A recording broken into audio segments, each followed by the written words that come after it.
I wish आपने अपना घर बनाने से पहले ये वीडियो देखा होता, पर कोई बात नहीं, आगे की डिज़ाइन करने से पहले ये वीडियो देख लीजिए। आज डिस्कस करेंगे ऐसी 7 गलतियाँ जो आप यूजुअली अपने घर पे करते हैं जिससे बहुत खर्चा हो जाता है। So here's the series 7 mistake we make that waste our money. Imagine करिए आप इतना एक्साइटेड है अपना घर बनाने के लिए, और वो घर बनाते ही आप चले गए बड़े बड़े शोरूम और वहाँ पे आपने जाके डिस्कस किया, मुझे ये अपने घर पे चाहिए, मुझे ये मार्बल लगाना, मुझे ये लैमिनेट चाहिए। एंड गेस व्हाट, वो सारी चीज़ें बहुत अच्छे से एक आर्किटेक्ट के भी कंसल्ट करने के बाद आप ले आए, पर 6 महीने में टाइल्स में से पानी लीक हो रहा है और आपका लैमिनेट पील ऑफ हो रहा है। इसमें गलती आपकी चॉइस की नहीं है, मे बी थोड़ी अंदर आर्किटेक्ट ने आपको डिज़ाइन तो सही दे दिया, पर जो कॉन्ट्रैक्टर था क्या आपने उसकी चीज़ें ठीक चेक करी? वहाँ बहुत सारी गलतियाँ हो जाती है। तो चलिए मैं स्टार्ट करती हूँ ऐसी गलतियाँ जो आप ना दोहराए कभी। और एज एन आर्किटेक्ट मैं आपको बता रही हूँ कि मैंने बहुत घरों में बहुत साइट्स पे ये गलतियाँ देखी है, और वहाँ से मैं आपको सिखा रही हूँ कि ये मत करिए। फर्स्ट, मटेरियल को सिर्फ प्राइस टैग देख करके चूज़ कर लेना।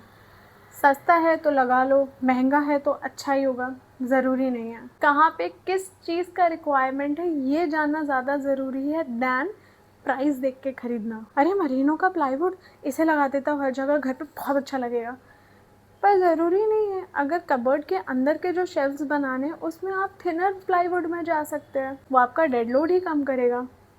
किचन में हर जगह वाटर रेजिस्टेंट लगाने की क्या ज़रूरत है? जहाँ डैम्प एरिया वहाँ अलग लगाइए, बाकी एरिया में अलग। Second, MR plywood, BWR plywood, BWP marine plywood, तो इसे लगाना कैसे ये तो किसी ने बताया ही नहीं। जहाँ डैम्प एरिया है वहाँ BWP लगता है, बॉइलिंग वाटर प्रूफ, और जो सिर्फ किचन के नॉर्मल एरिया है वहाँ BWR, बॉइलिंग वाटर रेजिस्टेंट, कि वो रेजिस्ट कर ले और काम हो जाए। पर लोगों को लगता है मरीन वाला लगा देता हूँ बहुत सही लगेगा, उठा के हर जगह लगा देते। क्या ये ज़रूरी था? कॉस्ट भी चला गया और किसी काम का भी नहीं है।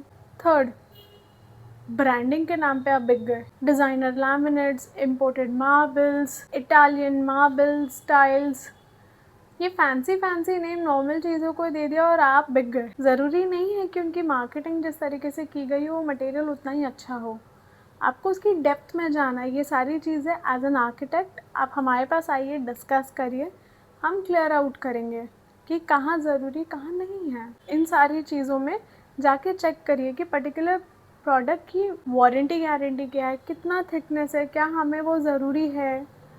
अगर पर्टिकुलर टाइल की थिकनेस 3 mm है तो वो क्या हमारा लेवल सरफेस डिस्टर्ब करेगा? क्योंकि अगर हम मटेरियल में वेरिएशन ला रहे हैं तो ये मैटर कर सकता है। वो पर्टिकुलर मटेरियल को लेवलाइज करने के लिए आपको नीचे उतना ही थिक प्लास्टर लगाना पड़ेगा। इन सब चीज़ों के अपने ड्रॉबैक्स होते हैं। ब्रांड रेप्यूटेशन, अब वो पर्टिकुलर प्रोडक्ट किस ब्रांड से आया है, वो कितनी वारंटी गारंटी दे रहा है, उसके प्रीवियस रिव्यूज़ क्या है, ये सब जानना भी तो ज़रूरी है। यहाँ पैसा मत फूकिए कि किसी बड़े ब्रांड ने बता दिया है कि हमारा तो इतने साल चलता है और आपने लगा लिया। मे बी वो मार्केटिंग पे ज़्यादा पैसा खर्च कर रहे हैं rather than the real product. Fourth, ignoring maintenance. Maximum लोग यहीं डूब जाते हैं, नाम देख के चीज़ें खरीद लेते हैं, वाह वाह वाह वाह, और मेंटेनेंस में उनकी हालत टाइट हो जाती है। इसका सबसे बड़ा ड्रॉबैक है हाई ग्लॉस लैमिनेट्स। फिंगरप्रिंट्स आते हैं, स्क्रैचेस दिखते हैं और थोड़े दिन बाद वो एक नॉर्मल लैमिनेट की तरह दिखने लग जाता है। नहीं नहीं नहीं नहीं, उसके इफेक्ट के कारण नहीं, वो स्क्रैचेस ऐसे इफेक्ट बना देते हैं। डार्क कलर्ड फ्लोरिंग बना देते हैं लोग क्योंकि एक बार अट्रैक्टिव लग रहा है, पर it's not needed. Textured wall हर जगह लगा देंगे। टेक्सचर्ड वॉल का मेंटेनेंस बहुत होता है, उसमें हल्के हल्के एलिवेशंस होते हैं, वहाँ धूल बैठती है, क्लीनिंग नहीं हो पाती, और आप एक्स्ट्रा क्लीन करने जाओ तो उसे झड़ने के चांसेस है, because that is a form of art. तो जहाँ रिक्वायर्ड है बस वहीं लगाए। इसका ईजीएस्ट सोल्यूशन क्या है? कोई पर्टिकुलर चीज़ अगर आप देख रहे हैं, उससे आप अपने आप से सवाल पूछिए कि क्या मैं इसे 10 साल मेंटेन कर सकती हूँ? अगर आपका दिल कह रहा है हाँ मैं कर सकती हूँ, तो उस चीज़ को डेफिनेटली अपने साइड पे लाइए, वरना ज़रूरत नहीं है। और मेरे नज़रिए में तो एक ब्यूटीफुल मटेरियल ज़्यादा मेहनत वाला काम नहीं है मेंटेन करने का। ब्यूटीफुल चीज़ें वो है जो सेल्फ मेंटेन रहे। जैसे हम ट्रीज़ लगाते हैं, एवरग्रीन, हर सिटी में अलग अलग ट्रीज़ लगते हैं, उनका अपना खुद का मेंटेनेंस स्टाइल होता है, और आपको सबसे अच्छे वही लगते हैं जिसको मेंटेन ना करना पड़े। Hardware matters than anything on earth. लोग सस्ते हिंजेस लगा देते हैं और उसके बाद उनके मटेरियल की आवाज़ आती है, या फिर वो ऐसे लटक जाते हैं किचन में और वो ठीक से काम नहीं करते।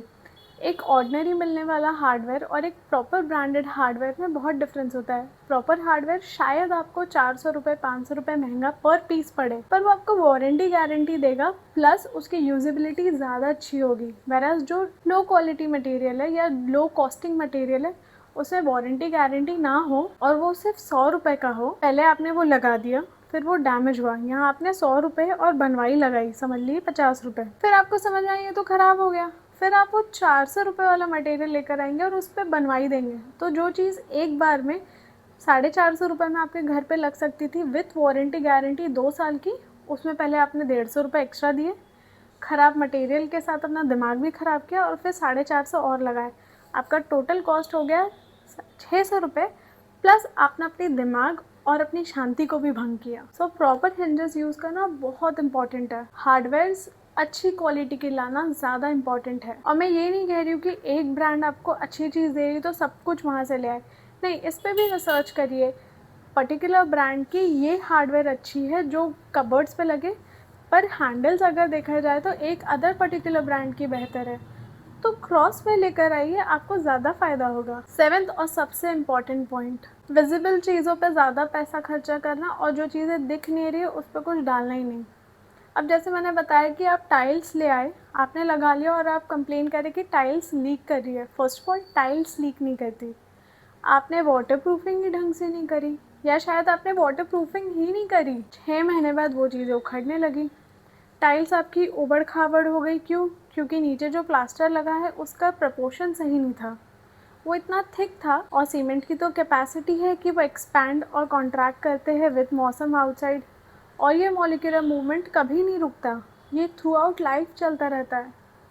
अब उस चक्कर में जब मॉलिक्यूलर मूवमेंट बढ़ा, आपकी टाइल्स ऊपर नीचे हो गई। जो एडहेसिव्स आपने यूज़ की है लैमिनेट को चिपकाने के लिए, वो आप सस्ता ले आए, हो गया, उखड़ने लगा। पर वही अगर लैमिनेट आपका एक लोकल ब्रांड से होता, पर अच्छा दिखने वाला और जिसकी क्वालिटी आपको अच्छी लग रही है, पर एडहेसिव स्ट्रॉन्ग होता, तो ये प्रॉब्लम तो होती ही नहीं।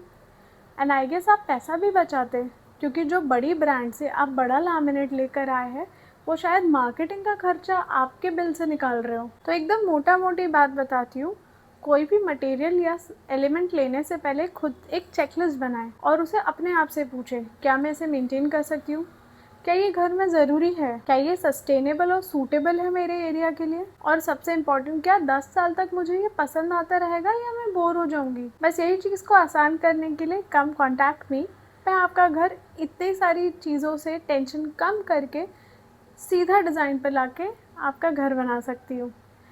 बट आपने मेरे साथ टाइम स्पेंड किया उसके लिए थैंक यू, और इतना सारा प्यार यूट्यूब पे दिखाया उसके लिए भी थैंक यू। मिलते हैं अपने नेक्स्ट वीडियो पे। नमस्ते।